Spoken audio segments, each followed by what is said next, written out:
So guys, today I'm having one of those moments that I call diary moments. It's when I really don't have any words of wisdom to share with you, but I'm actually getting you into my head and just letting you know some of the things that I think about every time I reflect on my life and what is going on in our world currently. And the more I speak about peace, the more I realize that sometimes these things that I share here, it's things that people could take as pie in the sky type of life, right? Where you think about your life and you feel like peace that she speaks about is simply not possible for my life. And I thought maybe let me just address that today, where you feel like things are so tough that there is no hope for peace in your life. I tell you, peace is possible. That's why I always say your peace, your responsibility, because unless you take ownership of peace, until you know that you are responsible for your own peace, then you will always think that your situation determines whether you have peace or not. People around you determine whether you have peace or not. We find ourselves fighting so many battles in this generation that it is so difficult at times to really envision peace.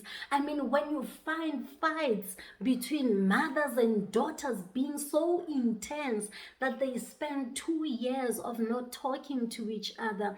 I mean, your own mom. I mean, I can't even imagine not being able to speak to my mom for 2 years because I'm angry.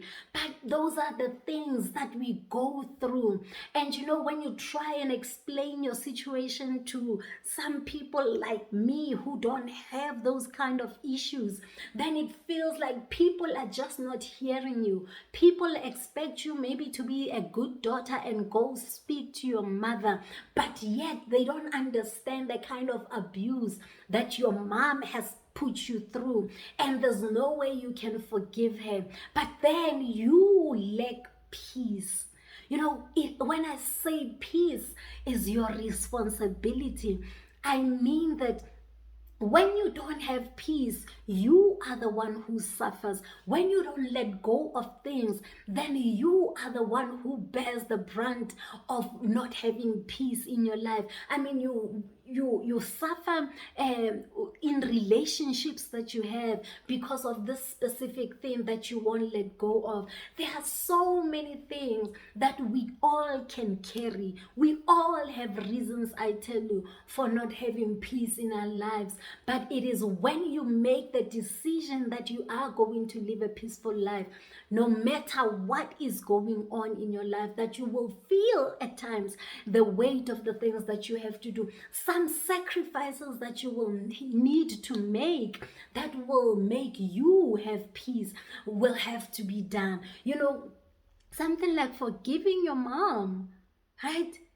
Forgiving her, not because she's right, not because you condone the things that she did to you, but just because you want peace in your life and you want to develop relationships that will be solid and everlasting. Because right now, maybe because of this relationship with you and your mom, you can't trust people, so you are unable to have a good relationship maybe with your partner, and you are unable to have a good relationship with friends. You're unable to love your kids as you're supposed to love them because your relationship with your own mother is not right. So it is up to you, if you want to have peace, to start the process of forgiveness, to start the process of letting go. Most of the time we talk about generational curses, guys, and generational blessings, but those start with a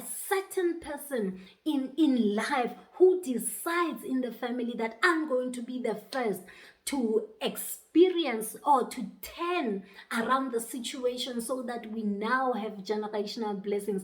I'm going to cut ties with this hatred that my family has been carrying around so that we no longer have generational curses.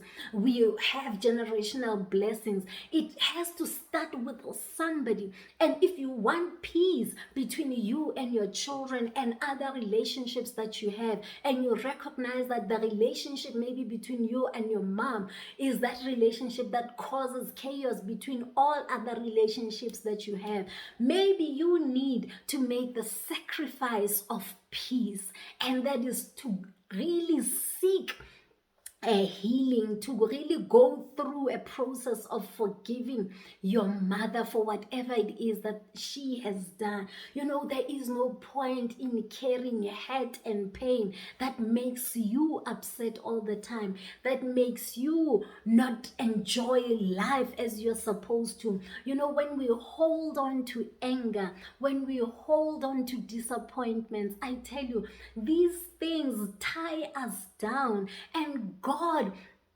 cannot use us to our full capacity for as long as we're carrying these things. That's why when God calls us, it's because he starts first by healing the person that is on the inside. He heals you from the inside, then he uses you as his tool on earth. So basically, I'm rambling and I'm mumbling and I'm just saying, peace is a decision that you make. I'm going to have peace whether my kids are out of order or not.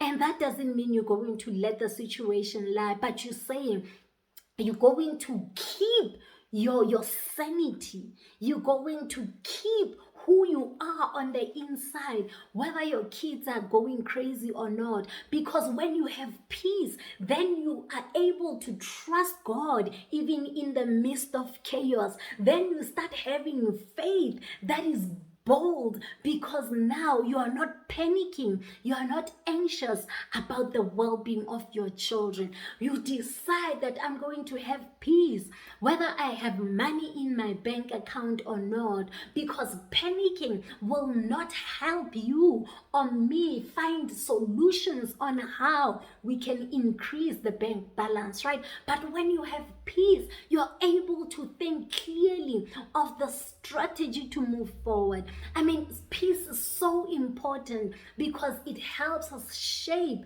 our lives in a manner that we are supposed to shape them. I mean, you say, I'm going to have peace whether my marriage is on the rocks or not, because if I were to allow myself to lose my mind, then nothing will go well. Then there's no hope for this marriage. So I choose to maintain my peace even when my partner is unfair, even when my partner is doing whatever they are doing to me. I'm going to have peace so that I'm able to think things through. I'm able to trust God with the situation, because the reason why we lack peace, it's because sometimes we want to sort our own issues that we in our natural state can never sort out. There are things, guys, that only God can turn around. There are situations where only God is needed for that situation to turn around. So guys, I am exhausted today. I don't have words of wisdom, but I just felt like, it's important for me to unpack what peace is and the sacrifice that one has to make in order to have this peace. You don't just have peace because you've decided to have peace. You every day manage that decision. When situations happen, you need to sacrifice yourself in order to have peace. You need to say, I'm not going to have an opinion about this insult because I want to have peace. I'm not going to comment on what you are saying right now because I feel like if I were to comment, I'm going to lose my peace. So I choose my peace in this situation. It's a daily management of that decision. You don't just wake up and have peace. Nobody wakes up and has peace. In the middle of an argument, at some point when you remember that you decided that you're going to live a peaceful life, you withdraw yourself from that situation immediately. Calm yourself down and come back to deal with the issue when you have thought things through, right? So those are the kind of things that every single day we need to do, where you need to keep quiet and actually watch things happen at times. We don't always have to respond. I always say Christ came to be a model to us. And there are so many times when Christ was supposed to answer those who were insulting him, but he chose peace.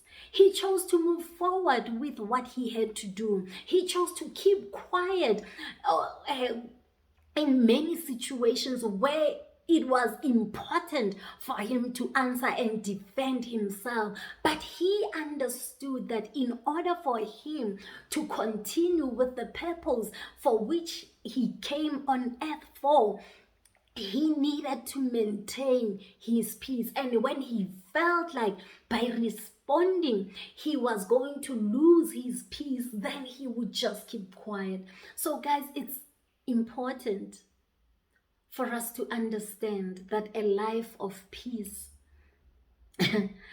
is a sacrifice that you make on a daily basis.